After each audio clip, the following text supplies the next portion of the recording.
Now it's time for my favorite, stage makeup. This is makeup that's meant to be seen from the back row. They call it 30-foot makeup, 40-foot makeup. We have exaggerated creases, exaggerated contours, winged out liner, cheated features, eyebrows that are drawn on where they don't exist, all so you can see emotions from the back row. Okay, so first I'm going to go in with aqua color. This is a cake-based makeup that is activated with water.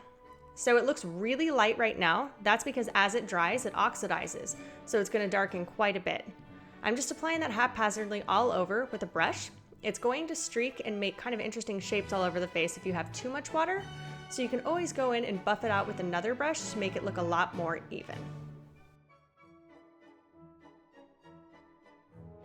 Okay, so now I'm just going to go in with a powder on top of that to draw my eyebrows in. I am trying to make them a little bit more arched and a little more exaggerated just because this is a theatrical makeup that we're doing. So I like to start at the ends and then work it into the front to keep them looking relatively natural. Using that same color in an angle brush, I like to go in underneath the lash line just to make the eyes show up more. If you're doing a natural theatrical makeup, that's a good place to stop, or you can bring it in further like I'm doing right now. With that same charcoaly brown, you're going to go in and cut the crease. I tend to like to use the same brushes for things because when you're doing theatrical makeup, you're working quickly. So I'm just cutting the crease and actually bringing up the edge and pulling it out to make my eye have more of a cat eye shape. Once again, I'm just going to pull it out and exaggerate it more. If you do too much of this, your eyes can appear smaller, but since my eyes are huge, I'm not too worried about it. Now with the fluffy brush and a warmer, lighter brown, I'm just going in and exaggerating the crease a little more. If you do too much of this, it actually counteracts the effects of having a brow bone, so don't bring it up too high. To make people's faces appear brighter and more alive, often I'll add blush in the crease and also in the outer corner of the eye, just to brighten the face. Of course, for this tutorial, I'm going in with extra exaggerated colors to really show you the effects. Next, I like to go in with that charcoaly brown we used for the brows and just deepen up the corner of the eye just a smidge. Next, I'm using a matte ivory on the pop of the lid and also on my brow bone. This is going to be our highlight color for the entire makeup application. I'm also going to bring that highlight color down the center of my nose just to make it pop, as if I needed it. Using that same highlight color, you're just going to go in and clean up the edge of the eye to really make it look lifted. Now I want to go in and shorten the tip of my nose. For this, I'm adding just a little bit of dark to make it look a little more lifted. This works for me because I have a really long nose. I'm also bringing that along the sides. The color that would work for this is a color called Wedge from MAC. It's nice and warm and a medium matte brown. A really great trick I've learned to see how far you should bring your contouring in is the finger trick. You bend your finger, put it next to your ear, and then only go that far in.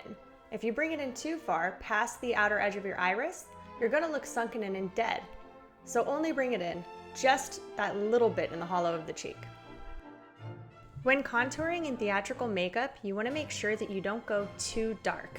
The one thing that will read is 2 stripes down your cheek.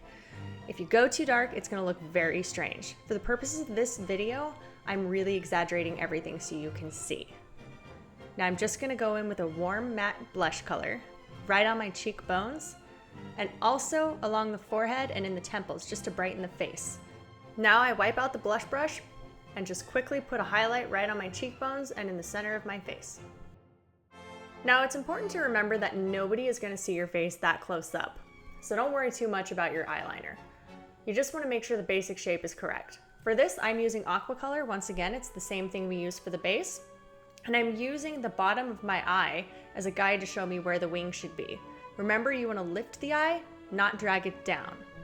For this, I'm really going in and winging it out in a super exaggerated fashion to show you guys the overall effect. You can even take the aqua color into the crease and really carve the crease out that way as well. Now you'll notice that I'm not necessarily going into the actual fold of my crease, I'm going slightly above it. You want the eye to be bigger, not smaller. Using the same black liner, we're going to go underneath the lash line not up to the lash line, but actually underneath it, and draw a straight line. You don't want to contour it too much to the shape of the eye because that'll make the eyes look closed off. The straighter you go, the more open it'll look. So you could stop there if you want it to be theatrical, or you can wing it out if you want it to be more of a dance eye. Now it can bend slightly just to hug the eye a little bit, but the main thing is you want the corners to be open, to not make that circle get closed off, but to look open. Another thing you can do to really bring that out is add a little bit of grease paint or something really highly pigmented and lighter right at the outer corner and the inner corner to really open the eye up. You can see the overall effect that has, and you can also take a little bit that's left in your brush and tuck it right underneath the brow.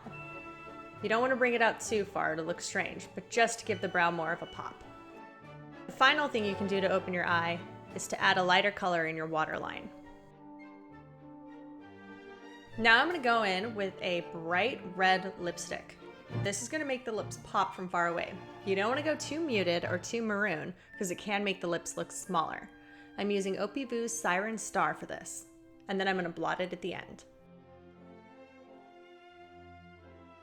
You can never have too much mascara when doing this kind of an eye, so I'm really piling it on.